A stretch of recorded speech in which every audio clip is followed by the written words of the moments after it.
Hello everyone, welcome to exam forum के आज इस वीडियो में हम 26 फरवरी 2021 से करंट अफेयर्स के क्वेश्चन डिस्कस करेंगे। आज के इस वीडियो का जो पीडीएफ फाइल है आप हमारे टेलीग्राम चैनल से डाउनलोड कर सकते हैं, जिसका लिंक नीचे डिस्क्रिप्शन बॉक्स में दिया हुआ है, या आप टेलीग्राम पर जाकर डायरेक्ट एग्जाम फोरम के नाम से सर्च कर सकते हैं, जहां पर सारी पीडीएफ एक साथ अपलोडेड है। वीडियो शुरू करने से पहले आप सभी से अनुरोध है, अगर आपको वीडियो पसंद आता है तो प्लीज़ इस वीडियो को लाइक कीजिए तथा अपने सभी दोस्तों के साथ जो किसी भी एग्ज़ाम की तैयारी कर रहे हैं उनके साथ इस वीडियो को शेयर कीजिए। अभी हमारे इस वीडियो पर डेली 500 व्यूज़ आते हैं।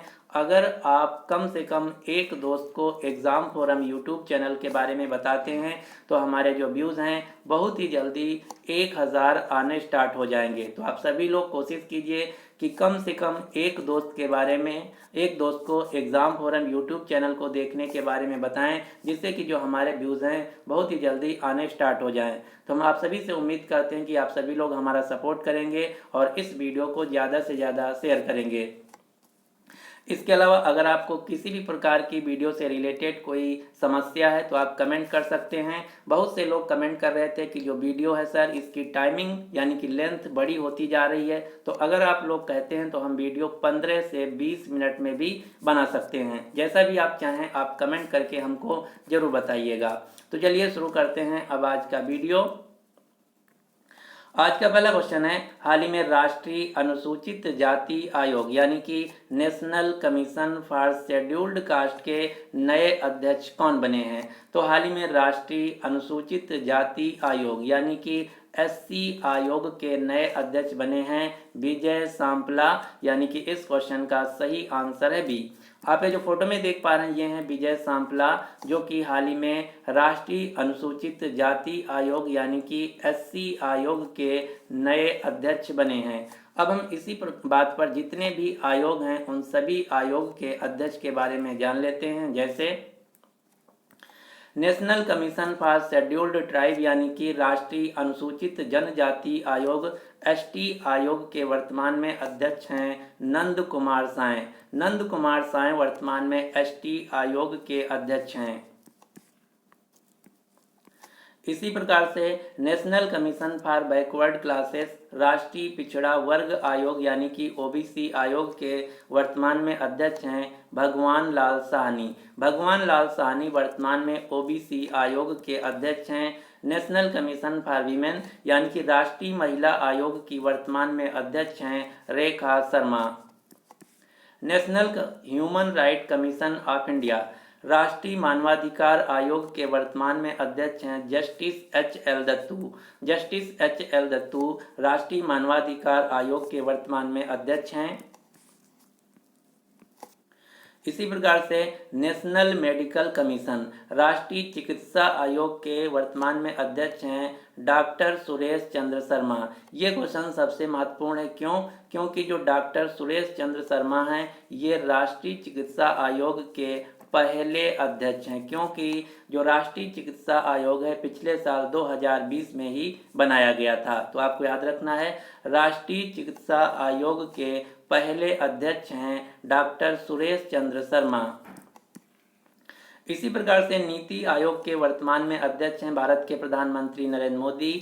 नीति आयोग के सीईओ हैं Amitabh Kant. 15th finance commission यानी कि वित्त आयोग के वर्तमान में अध्यक्ष हैं एन.के. सिंह।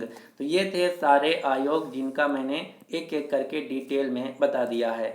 अगला क्वेश्चन है, हाल ही में प्रकाशित होने वाली पुस्तक stories I must tell an actor's emotional journey.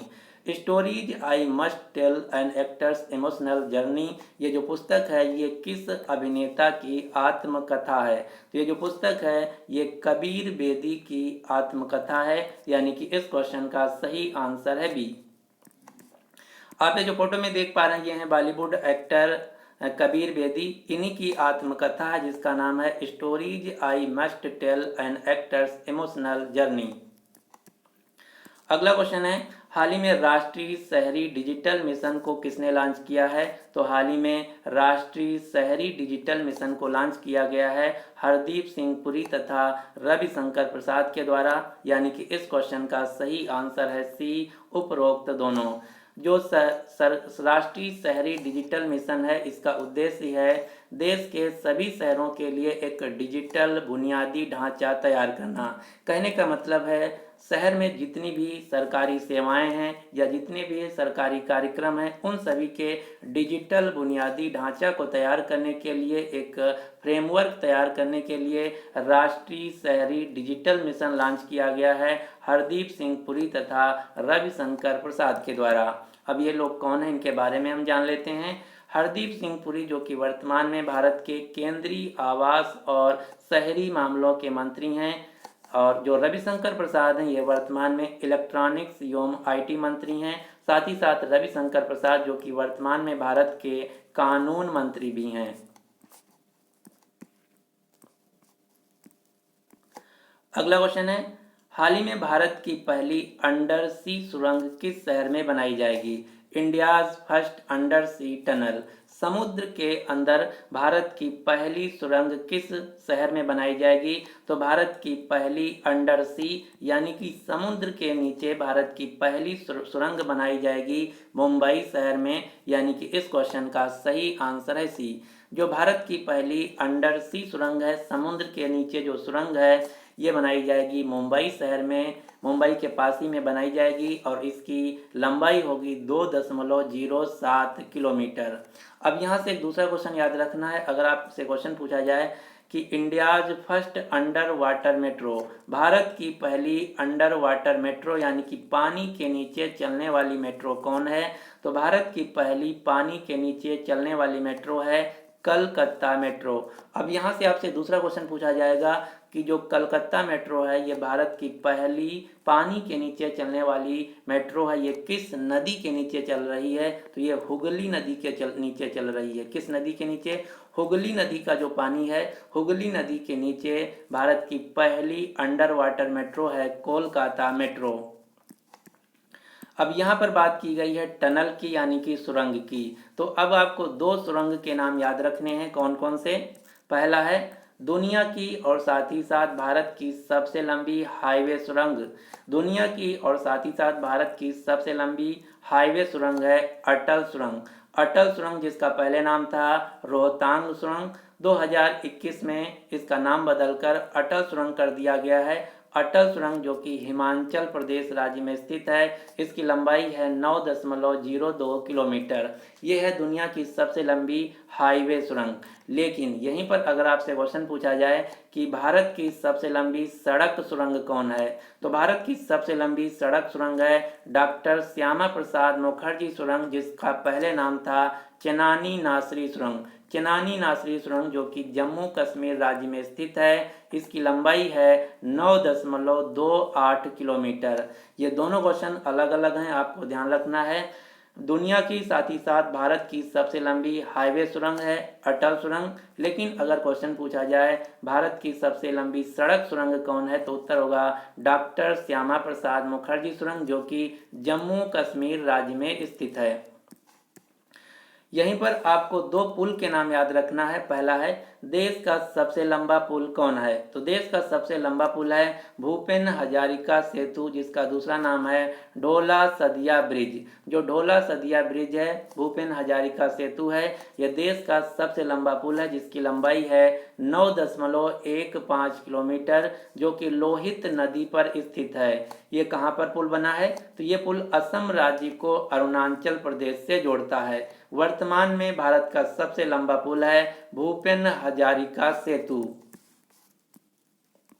लेकिन हाल ही में प्रधानमंत्री नरेंद्र मोदी के द्वारा भारत का सबसे लंबा पुल की नई घोषणा की गई है, इसका शिलान्यास किया गया है, जिसका नाम है धुबरी फूलबाड़ी पुल। जो धुबरी फूलबाड़ी पुल है ये वर्ष 2027 तक बनकर कंप्लीट हो जाएगा, तब हो जाएगा भारत का सबसे लंबा पुल धुबरी फूलबाड़ी पुल। ये जो पुल है इसकी लंबाई है 19 किलोमीटर। ये असम से मेघालय को जोड़ेगा और ये ब्रह्मपुत्र नदी पर बनाया जा रहा है। तो वर्तमान में अभी भारत का सबसे लंबा पुल है भूपेन हजारिका सेतु, लेकिन भविष्य में भारत का सबसे लंबा पुल हो जाएगा धुबरी फूलबाड़ी पुल, जो कि असम को मेघालय राज्य से जोड़ेगा। इसकी लंबाई होगी 19 किलोमीटर। ये ब्रह्मपुत्र नदी पर बन रहा है और ये कंप्लीट होगा 2027 तक। अगला क्वेश्चन है, हाल ही में एशिया का सबसे बड़ा कैटल पार्क किस राज्य में खुला है? कैटल पार्क का मतलब है पशुओं से संबंधित। तो हाल ही में एशिया का सबसे बड़ा कैटल पार्क, एशिया का साथ ही साथ भारत का सबसे बड़ा कैटल पार्क यानी कि पशुओं के लिए जो पार्क खोला गया है, ये खुला है तमिलनाडु के सेलम जिले में। इसका मतलब क्या है? तो जो एशिया का साथ ही साथ भारत का सबसे बड़ा कैटल पार्क है जो तमिलनाडु के सेलम जिले में खोला गया है, ये पशुओं के लिए एक रिसर्च सेंटर है यानी कि हॉस्पिटल है। पशुओं के लिए एक हॉस्पिटल है जो कि Asia's largest live stock animal research centre है। पशुओं का भारत में साथ ही साथ एशिया का सबसे बड़ा रिसर्च सेंटर है जिसका नाम दिया गया है एशिया का सबसे बड़ा कैटल पार्क जो कि तमिलनाडु के सेलम जिले में खोला गया है। ये है पशुओं के लिए एक रिसर्च सेंटर, आप कह सकते हैं पशुओं का एक अस्पताल है। तमिलनाडु राज्य की राजधानी है चेन्नई। तमिलनाडु राज्य के राज्यपाल हैं बनवारी लाल पुरोहित। तमिलनाडु राज्य के मुख्यमंत्री हैं के एडापल्ली पनानी स्वामी। तमिलनाडु राज्य का जो शास्त्रीय नृत्य है इसका नाम है भारतनाट्यम। भारतनाट्यम तमिलनाडु राज्य का क्लासिकल डांस है। तमिलनाडु का प्रसिद्ध त्यौहार है पोंगल, और जब पोंगल होता है इसी दिन यहाँ पर एक खेल आयोजित किया जाता है जिसका नाम है जलीकट्टू। जो जलीकट्टू खेल है इसमें बैल से खेल होता है, यानी कि जो सांड होते हैं उनसे खेल खेला जाता है। और ये कहाँ पर खेला जाता है? तो ये तमिलनाडु राज्य में खेला जाता है। और तमिलनाडु राज्य में ही एक प्रसिद्ध मंदिर है जिसका नाम है मीनाक्षी मंदिर। जो मीनाक्षी मंदिर है ये तमिलनाडु राज्य के मदुरई शहर में स्थित है, और जो मदुरई शहर है ये वैगई नदी के किनारे स्थित है। मीनाक्षी मंदिर जो कि तमिलनाडु राज्य के मदुरई शहर में स्थित है, और मदुरई शहर जो कि वैगई नदी के किनारे स्थित है। अब हम इसी बात पर देख लेते हैं उन सभी पार्क के नाम जो कि रिसेंटली 1 साल के अंतर्गत बनाए गए हैं। जैसे भारत का पहला जेंडर पार्क खोला गया है केरल के कोझिकोड शहर में। भारत का पहला मेगा लेदर पार्क स्थापित किया जाएगा उत्तर प्रदेश के कानपुर शहर में। भारत का पहला फायर पार्क स्थापित किया गया है उड़ीसा के भुवनेश्वर शहर में। भारत का पहला स्पेस पार्क स्थापित किया गया है केरल के तिरुअनंतपुरम में।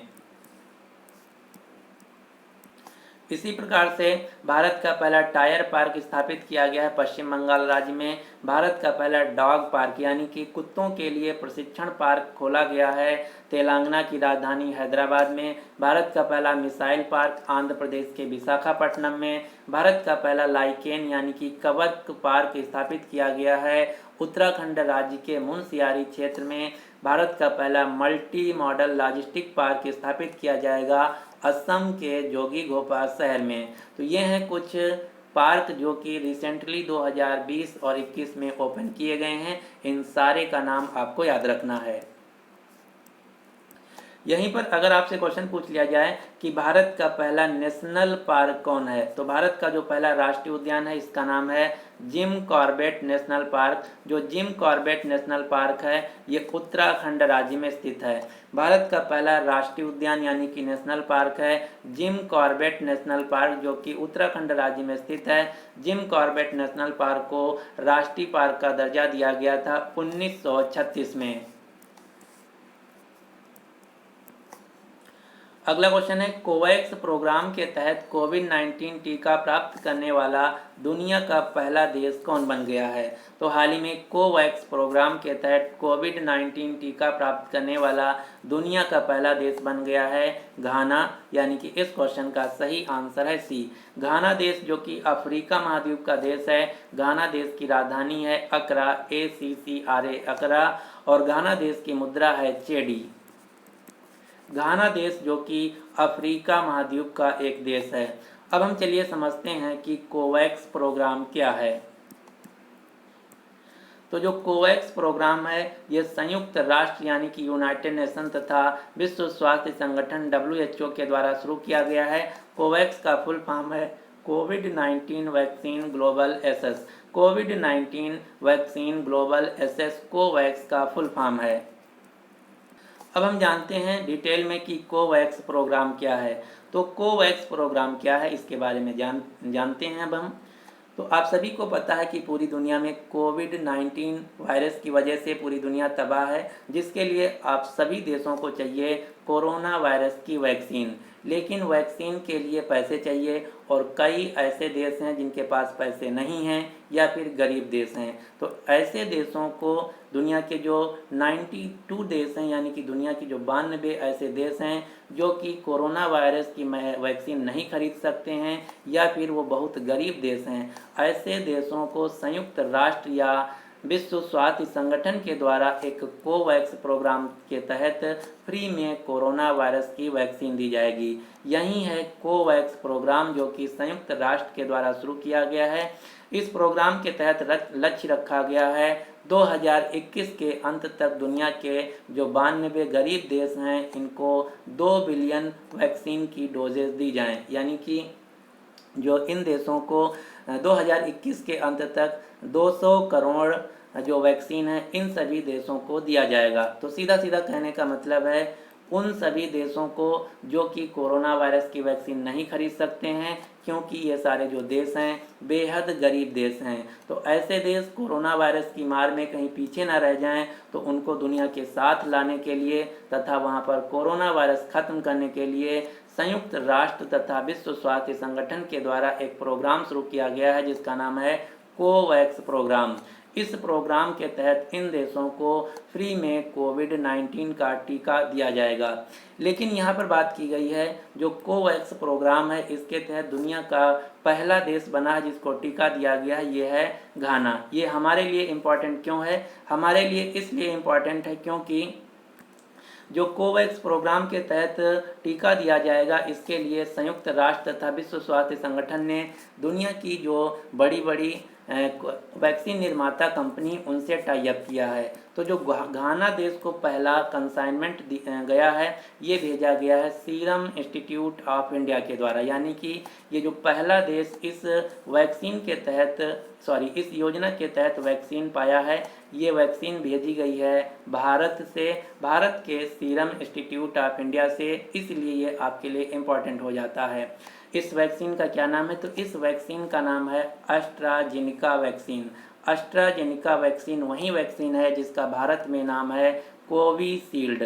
इसी वैक्सीन का भारत में नाम है कोविशील्ड और जो विदेशों में भेजी जाएगी तो उसी का वहाँ पर नाम हो जाएगा एस्ट्राजेनिका वैक्सीन। जो सीरम इंस्टीट्यूट ऑफ इंडिया है ये दुनिया का सबसे बड़ा वैक्सीन निर्माता कंपनी है। सीरम इंस्टीट्यूट ऑफ इंडिया का मुख्यालय पुणे महाराष्ट्र में। वर्तमान में सीरम इंस्टीट्यूट ऑफ इंडिया के सीईओ हैं आदार पूनावाला। भारत में कोरोना वायरस वैक्सीन की 2 वैक्सीन को अनुमति दी गई है। कौन कौन सी? पहली है कोविशील्ड जिसको सीरम इंस्टीट्यूट ने बनाया है, दूसरी है कोवैक्सीन जो कि भारत बायोटेक कंपनी ने बनाया है। भारत बायोटेक कंपनी जो कि जिसका मुख्यालय है हैदराबाद में। अब यहाँ पर एक क्वेश्चन और आपको याद रखना है, भारत भी अपने पड़ोसी देशों को फ्री में कोविड-19 की वैक्सीन दे रहा है। इसके लिए जो भारत सरकार ने प्रोग्राम चलाया है इस प्रोग्राम का नाम है वैक्सीन मैत्री पहल।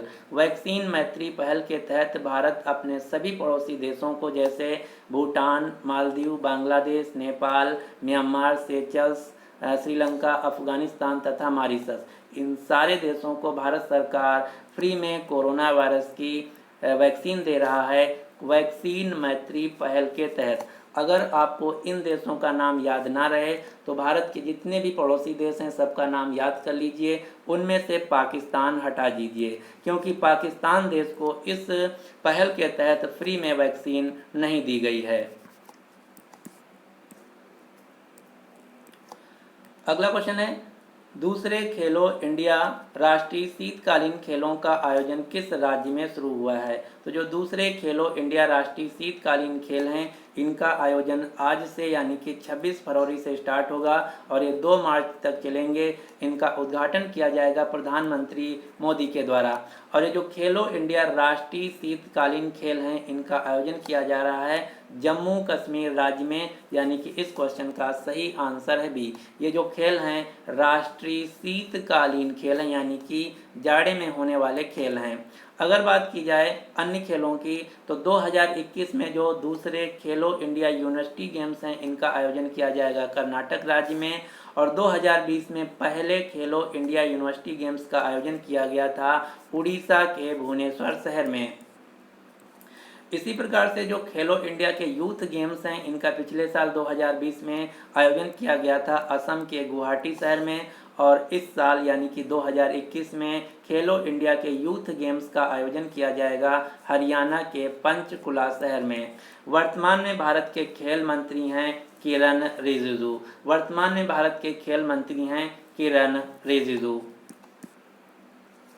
अब आपको एक क्वेश्चन पता होना चाहिए। क्वेश्चन क्या है, भारत में खेल के क्षेत्र में दिया जाने वाला सर्वोच्च पुरस्कार क्या है? तो भारत में खेल के क्षेत्र में दिया जाने वाला सर्वोच्च सम्मान है राजीव गांधी खेल रत्न पुरस्कार, जिसमें 25 लाख रुपए की धनराशि दी जाती है। पहले इसमें 7.5 लाख रुपये दिए जाते थे, जिसको 2020 में बढ़ाकर पहली बार 2021 में 25 लाख कर दिए गए हैं। और 2020 में टोटल 5 लोगों को राष्ट्रीय खेल पुरस्कार से सम्मानित किया गया है। ये 5 लोग कौन कौन हैं? रोहित शर्मा जो कि क्रिकेट खेलते हैं, एम थंगावेलु जो कि पैरा ओलंपिक खेल खेलते हैं, मनिका बत्रा जो कि टेबल टेनिस खेलती हैं, विनेश फोगाट जो कि पहलवानी करती हैं, रानी रामपाल जो कि हॉकी खिलाड़ी हैं। रानी रामपाल भारतीय राष्ट्रीय हॉकी टीम की कैप्टन भी हैं। रानी रामपाल को हॉकी की रानी कहा जाता है और रानी रामपाल हरियाणा राज्य से आती हैं। इसी बात पर हम कुछ खिलाड़ियों के नाम देख लेते हैं जो कि अक्सर एग्ज़ाम में पूछे जाते हैं और ये न्यूज में कम रहते हैं, क्योंकि एग्ज़ाम में उन्हीं खिलाड़ियों के बारे में पूछा जाता है जो कि न्यूज में कम रहते हैं या फिर हाईलाइटेड कम होते हैं। लेकिन ये सबसे महत्वपूर्ण खिलाड़ी हैं। आप पिछले 5 साल के किसी भी एग्ज़ाम में अगर कोई खिलाड़ी का नाम पूछा गया है तो इन्हीं खिलाड़ियों का नाम पूछा गया है। तो एक एक करके देख लेते हैं। कनेरू हम्पी। कनेरू हम्पी किस खेल से संबंधित हैं? कनेरू हम्पी जो कि शतरंज यानी कि चेस खेलती हैं। कनेरू हम्पी के अलावा आपको एक अन्य खिलाड़ी का नाम याद रखना है। इनका नाम है विश्वनाथन आनंद। विश्वनाथन आनंद का भी संबंध शतरंज खेल से है। अगला क्वेश्चन है, ज्योत्सना चिनप्पा किस खेल से संबंधित हैं? ज्योत्सना चिनप्पा जो कि स्क्वाश खेल खेलती हैं। ज्योत्सना चिनप्पा के अलावा एक अन्य खिलाड़ी का नाम याद रखना, इनका नाम है दीपिका पल्लिकल कार्तिक। दीपिका पल्लिकल कार्तिक भी स्क्वाश खेल खेलती हैं। रानी रामपाल जो कि अभी मैंने बताया, रानी रामपाल का संबंध है हॉकी से। मनिका बत्रा जो कि टेबल टेनिस से संबंधित हैं। दीपा कर्माकर जो कि जिम्नास्टिक खेल खेलती है। ये सबसे महत्वपूर्ण है, आपको याद रखना है। दीपा कर्माकर जो कि जिम्नास्ट से संबंधित हैं। MC मैरी कॉम जो कि मुक्केबाजी से संबंधित हैं। साइखोम मीराबाई चानू जो कि वेट लिफ्टर हैं यानी कि भारोत्तोलक हैं। इसी प्रकार से कुछ अन्य नाम आपको याद रखना है, जैसे सानिया नेहवाल। सानिया नेहवाल जो कि बैडमिंटन से संबंधित हैं। PV सिंधु भी बैडमिंटन खेल से संबंधित हैं। यह हैं कुछ खिलाड़ी जिनके नाम आपको याद रखने हैं। अगला क्वेश्चन है, हाल ही में रिलायंस कंपनी के द्वारा दुनिया का सबसे बड़ा चिड़ियाघर यानी कि जू किस राज्य में स्थापित किया जाएगा? तो हाल ही में रिलायंस कंपनी के द्वारा दुनिया का सबसे बड़ा चिड़ियाघर यानी कि जू स्थापित किया जाएगा गुजरात राज्य में। अगर आपसे क्वेश्चन पूछे गुजरात में कहाँ, तो गुजरात के जामनगर शहर में दुनिया का सबसे बड़ा चिड़ियाघर स्थापित किया जाएगा रिलायंस कंपनी के द्वारा। रिलायंस कंपनी जिसके मालिक हैं मुकेश अंबानी। मुकेश अंबानी जो कि भारत के सबसे धनी व्यक्ति हैं। यहाँ पर बात की गई है गुजरात की। गुजरात की राजधानी है गांधीनगर। गुजरात राज्य के राज्यपाल हैं आचार्य देवव्रत। गुजरात राज्य के मुख्यमंत्री हैं विजय रूपानी। जो मुकेश अंबानी है, मुकेश अंबानी की पत्नी का नाम है नीता अंबानी, और नीता अंबानी वर्तमान में जो मुंबई इंडियंस टीम है IPL की जो टीम है मुंबई इंडियंस, इसकी मालिक हैं नीता अंबानी। अब हम कुछ क्वेश्चन देख लेते हैं जो कि मुंबई से रिलेटेड हैं, जैसे हाल ही में दुनिया का सबसे बड़ा क्रिकेट स्टेडियम ओपन किया गया है गुजरात के अहमदाबाद शहर में, जिसका नाम है मोटेरा स्टेडियम। अब मोटेरा स्टेडियम का नाम बदल दिया गया है। अब इसका नया नाम कर दिया गया है नरेंद्र मोदी स्टेडियम। पहले इसका नाम था सरदार पटेल स्टेडियम। तो आपको याद रखना है सरदार पटेल स्टेडियम, जो कि दुनिया का सबसे बड़ा क्रिकेट स्टेडियम है, इसका नाम बदल दिया गया है। अब इसका नया नाम कर दिया गया है नरेंद्र मोदी स्टेडियम। किसके नाम पर? प्रधानमंत्री नरेंद्र मोदी के नाम पर। दुनिया का सबसे बड़ा चिड़ियाघर गुजरात के जामनगर में बनाया जाएगा रिलायंस कंपनी के द्वारा। दुनिया की सबसे बड़ी ऑयल रिफाइनरी जो है ये भी गुजरात के जामनगर में स्थित है, जो कि रिलायंस इंडस्ट्रीज की है। इसके अलावा दुनिया की सबसे ऊंची प्रतिमा जो कि स्टैचू ऑफ यूनिटी है, जो कि सरदार पटेल जी की मूर्ति है, ये दुनिया की सबसे ऊंची प्रतिमा है जिसका नाम है स्टैचू ऑफ यूनिटी। ये भी गुजरात राज्य के केवड़िया जिले में स्थित है। अगला क्वेश्चन है दुनिया का सबसे बड़ा ग्रीन फील्ड जिंक स्मेल्टर यानी कि जस्ता गलाने वाला कारखाना किस राज्य में स्थापित किया जाएगा? तो दुनिया का सबसे बड़ा ग्रीन फील्ड जिंक स्मेल्टर यानी कि जस्ता गलाने वाला कारखाना गुजरात के दोसावांडा में स्थापित किया जाएगा। भारत की पहली रेलवे यूनिवर्सिटी खोली गई है गुजरात के बड़ोदरा शहर में। भारत का पहला समुद्री संग्रहालय बनाया जाएगा गुजरात के लोथल शहर में। भारत का पहला डायनासोर संग्रहालय व जीवाश्म पार्क बनाया गया है गुजरात के रयाली गांव में। सारा कुछ गुजरात में, यूपी बिहार को कुछ नहीं मिल रहा यहाँ पर। अगला क्वेश्चन है हाल ही में किस जिले को प्रधानमंत्री किसान राष्ट्रीय सम्मान के लिए चुना गया है? तो हाल ही में प्रधानमंत्री किसान राष्ट्रीय सम्मान पुरस्कार के लिए चुना गया है आंध्र प्रदेश के अनंतपुर जिले को। किसको? आंध्र प्रदेश के अनंतपुर जिले को प्रधानमंत्री किसान राष्ट्रीय पुरस्कार के लिए चुना गया है, यानी कि इस क्वेश्चन का सही आंसर है डी। अब आपको पता होना चाहिए कि जो अनंतपुर जिला है इसको क्यों चुना गया है। तो अनंतपुर जिला को कृषि के क्षेत्र में आंकड़ों में संशोधन, किसानों की शिकायत दूर करने, सत्यापन की प्रक्रिया को समय पर पूरा करने के लिए, इन सारे कार्यों को अच्छी तरीके से करने के लिए आंध्र प्रदेश राज्य के अनंतपुर जिले को प्रधानमंत्री किसान राष्ट्रीय पुरस्कार से सम्मानित किया गया है। अब आपको आंध्र प्रदेश के अनंतपुर शहर से एक क्वेश्चन याद रखना है। क्वेश्चन क्या है? भारत की दूसरी तथा दक्षिण भारत की पहली जो किसान रेल है यह चलाई गई थी आंध्र प्रदेश के अनंतपुर रेलवे स्टेशन से लेकर दिल्ली के आदर्श नगर रेलवे स्टेशन तक। क्वेश्चन ध्यान से सुनिए। भारत की दूसरी तथा दक्षिण भारत की पहली जो किसान रेल है ये आंध्र प्रदेश के अनंतपुर रेलवे स्टेशन से लेकर दिल्ली के आदर्श नगर रेलवे स्टेशन के बीच चलाई गई थी। लेकिन अगर आपसे क्वेश्चन पूछे कि देश की पहली किसान रेल कहां से कहां तक चलाई गई है, तो भारत की पहली किसान रेल चलाई गई थी महाराष्ट्र के देवकली से लेकर बिहार के दानापुर के बीच। ये क्वेश्चन यूपी पीसीएस 2020 के एग्जाम में पूछा गया था। यूपी पीसीएस 2020 के एग्जाम में क्वेश्चन पूछा गया था कि भारत की पहली किसान रेल किस रेलवे स्टेशन से लेकर किस रेलवे स्टेशन तक चली है? तो इसका राइट आंसर है महाराष्ट्र के देवकली से लेकर बिहार के दानापुर रेलवे स्टेशन के बीच। यहाँ पर बात की गई है आंध्र प्रदेश की, तो आंध्र प्रदेश से आपको कुछ क्वेश्चन याद रखना है। जैसे वर्तमान में आंध्र प्रदेश राज्य के मुख्यमंत्री हैं वाई.एस. जगनमोहन रेड्डी। हाल ही में वाई.एस. जगनमोहन रेड्डी को Skoch chief minister of the year पुरस्कार से सम्मानित किया गया है। आंध्र प्रदेश राज्य के वर्तमान में राज्यपाल हैं विश्वभूषण हरिचंदन। आंध्र प्रदेश भारत का पहला राज्य है जिसकी 3 राजधानियां हैं। कौन कौन सी? एग्जीक्यूटिव विशाखापट्टनम जिसे विजाग कहते हैं, जुडिशियल कुरनूल तथा लेजिस्लेटिव अमरावती। ऐसे आपको कोई क्वेश्चन पूछे कि आंध्र प्रदेश की राजधानी क्या है, तो आपको बताना होगा अमरावती। अगला क्वेश्चन है हाल ही में कवि विष्णु नारायण नंबूथिरी का निधन हो गया। आपको बताना है कि जो कवि विष्णु नारायण नंबूथिरी हैं ये किस भाषा के प्रसिद्ध कवि थे? तो ये मलयालम भाषा के एक प्रसिद्ध कवि थे। इनका हाल ही में निधन हो गया है। आप ये जो फोटो में देख पा रहे हैं ये हैं कवि विष्णु नारायण नंबूथिरी, जो कि मलयालम भाषा के एक महान कवि थे। इनका हाल ही में निधन हो गया है। यहाँ पर मैंने 4 भाषाओं के नाम लिख रखा है। मलयालम भाषा जो कि केरल राज्य की राजभाषा है, इसी प्रकार से कन्नड़ भाषा कर्नाटक राज्य की है, तमिल भाषा तमिलनाडु की है, और जो तेलुगु भाषा है तेलुगु तेलंगाना तथा आंध्र प्रदेश राज्य की है, कोंकणी गोवा राज्य की है। ये सभी क्वेश्चन आपको याद रखना है।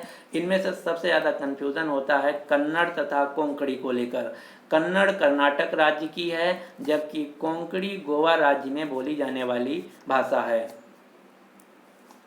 भारतीय संविधान के 12वीं अनुसूची के 8th शेड्यूल में कुल मैंने कुछ गलत बोल दिया, हाँ 8वीं शेड्यूल यानी कि 8वीं अनुसूची में कुल 22 भारतीय भाषाओं को दर्जा दिया गया है।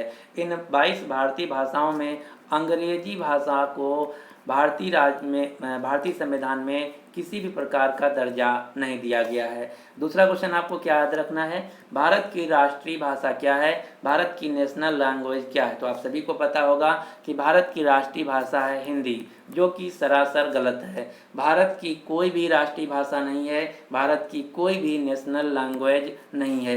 लेकिन अगर आपसे क्वेश्चन पूछा जाए कि भारत की राजकाज की भाषा क्या है, भारत की राजकाज की भाषा क्या है, तो भारत की राजकाज की भाषा है हिंदी।